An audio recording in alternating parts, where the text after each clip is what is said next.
Hello and welcome to another episode of the Low Budget Review Show. I'm your host Eric Smith, and today I want to talk about Atlanta Burns by Chuck Wendig, published by Skyscape Press. And this book is about Atlanta Burns. Now, first of all, it says on the copyright page that Part 1 was originally published as the novella Shotgun Gravy in 2011, and parts 2 through 5 were originally published as the novel Dog Bait. Wow, now I can't remember. Bait Dog. I had it backwards, and that was in 2012. So you have those, the novella and the novel, all together here in this one volume, Atlanta Burns. Excuse me. So in Part 1, we're introduced to Atlanta. She's a high school junior with a traumatic past, and when the book starts, she rescues a kid that's being bullied. And this leads to that kid, his name's Shane, introducing her to another kid named Chris, who's also being bullied. Chris is gay, and some homophobes have done some really bad stuff to him. And Chris is willing to pay Atlanta to stop the bullying. And so that's Part 1, essentially. She meets these characters, she helps them out, and then kind of gets involved with trying to stop these very nasty people. Some of them are just ignorant. Just ignorant. They're just ignorant people. And some of them are neo-Nazi, racist, homophobic scumbags, which is also ignorant. And so it's dealing with them and the consequences of her own actions. Then Part 2 starts with a suicide, or is it? It might not be a suicide.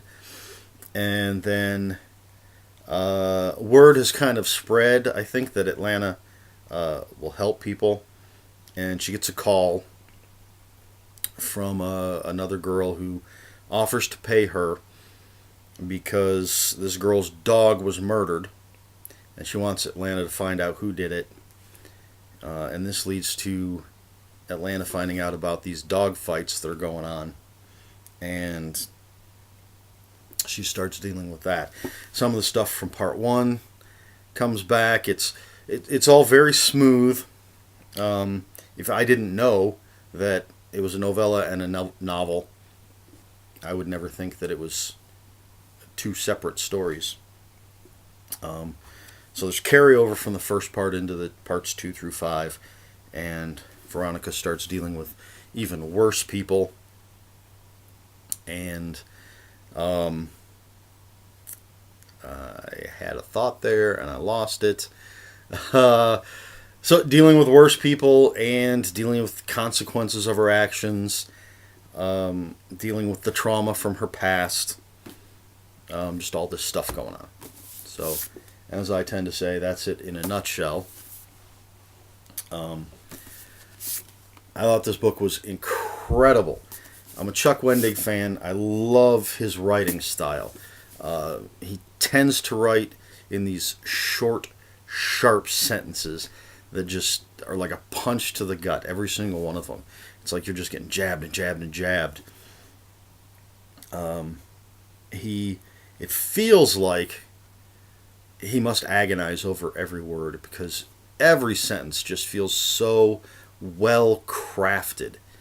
And I suppose most authors tend to really agonize over what they're writing, but I don't know, his style just feels like he's poured over it over and over and just taken the time to perfectly craft the construction of everything. It's amazing, this guy's writing. Now, as far as anyone who's watched these videos where I talk about books, character is incredibly important to me. So I want to talk about Atlanta Burns first.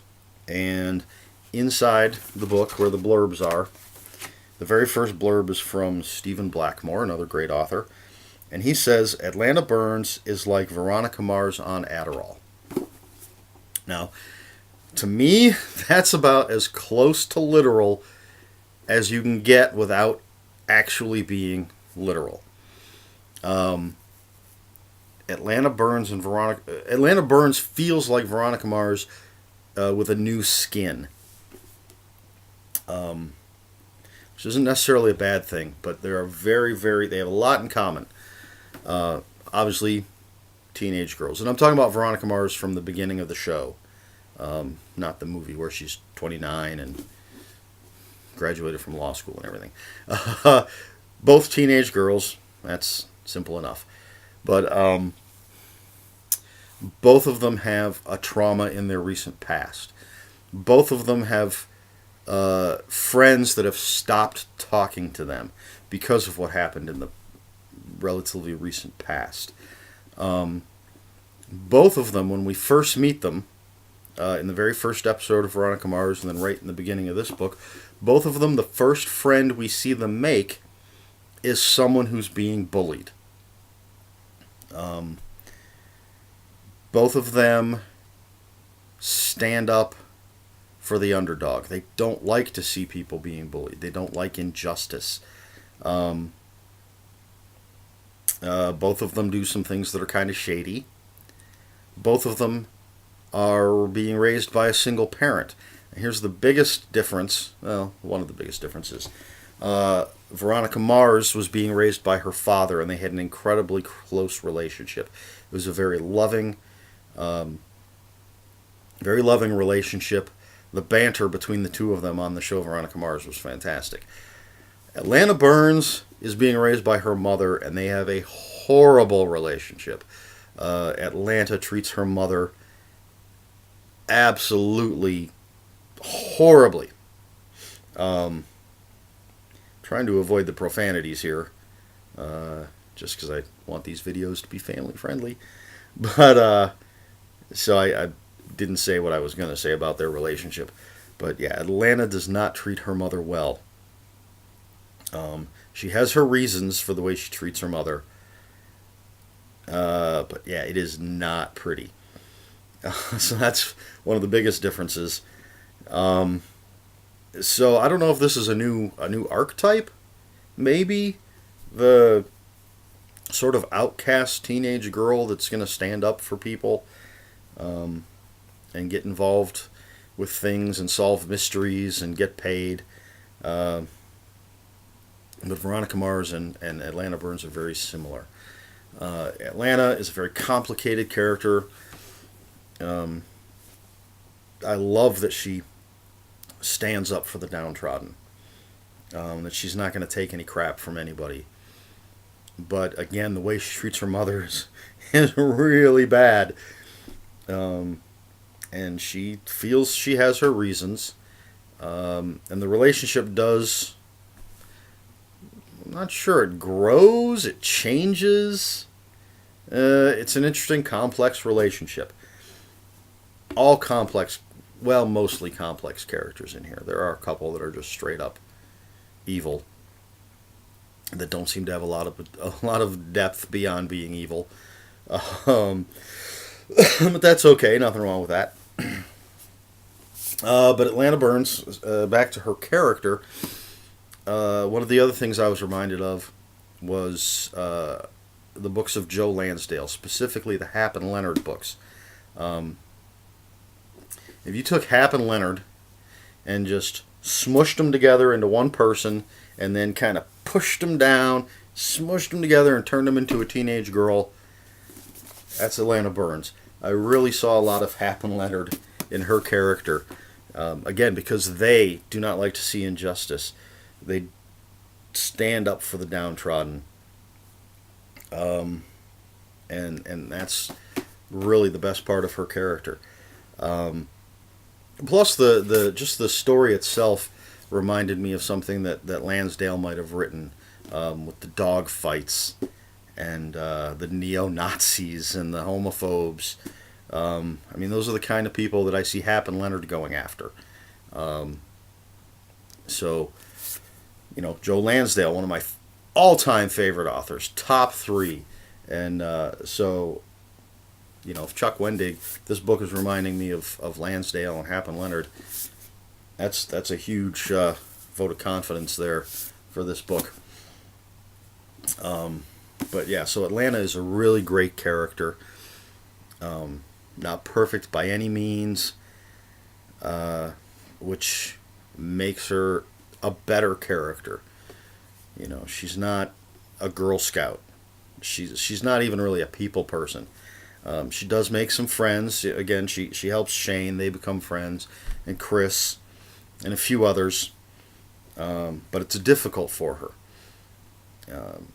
I don't know if it's completely because of the trauma in her past. I mean, that's a big part of it. So I guess we don't really learn what she was like before that. We do know she had some other friends. These are the friends that don't talk to her anymore. But she does slowly make some friends. And the other characters, Shane, a really great, entertaining character. I like Chris a lot. One of the bad guys is not completely a bad guy, I guess. Ellis Wayman seems like he would be just a completely 100% evil guy, but he's not. He's got some depth to him. He's... I don't want to say honorable, because I'm not sure that's right. But he's not a psychotic. He's not... I don't think that he's evil. He's a complex character, which is fantastic. As opposed to some of the others who just seem to be 100% completely evil. Nothing redeeming about them. The neo-Nazis and the homophobes. Just, you want to see them get what's coming to them. And so does Atlanta Burns. But this is a very dark, very heavy story, because pretty much everything Atlanta does has consequences. And, I think one of the reasons that people like superhero stories and anything with a kind of a hero is because we can see things done that we can't do ourselves, and we can see justice done. We can see justice sort of handed out liberally, and it's very much the appeal of anti-heroes like the Punisher, who, well, it's in his name. He punishes people who we feel deserve it. And there tend not to be realistic consequences, I don't think. And I think the consequences here are very realistic.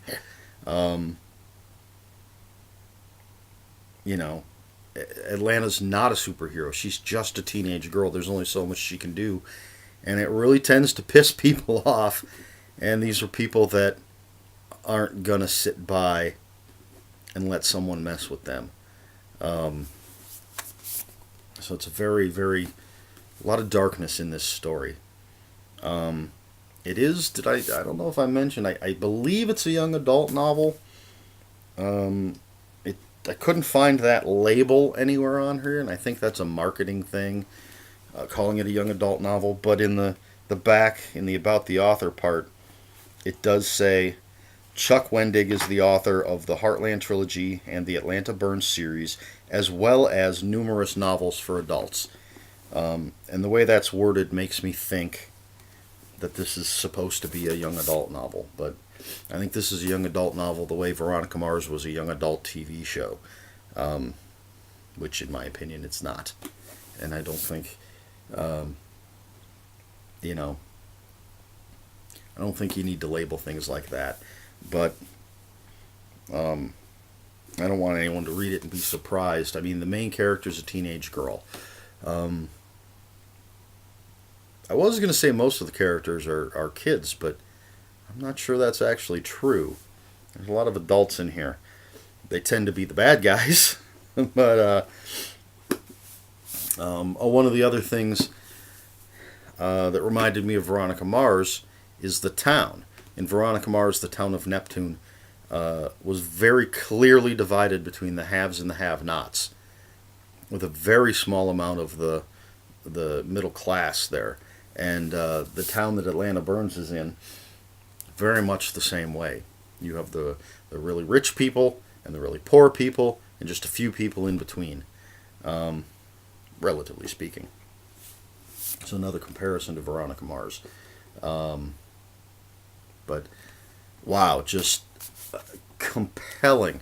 It took me about a day and a half to read this with all the other stuff that I had going on. I didn't want to put it down once I got going. Again, I love Wendig's writing style.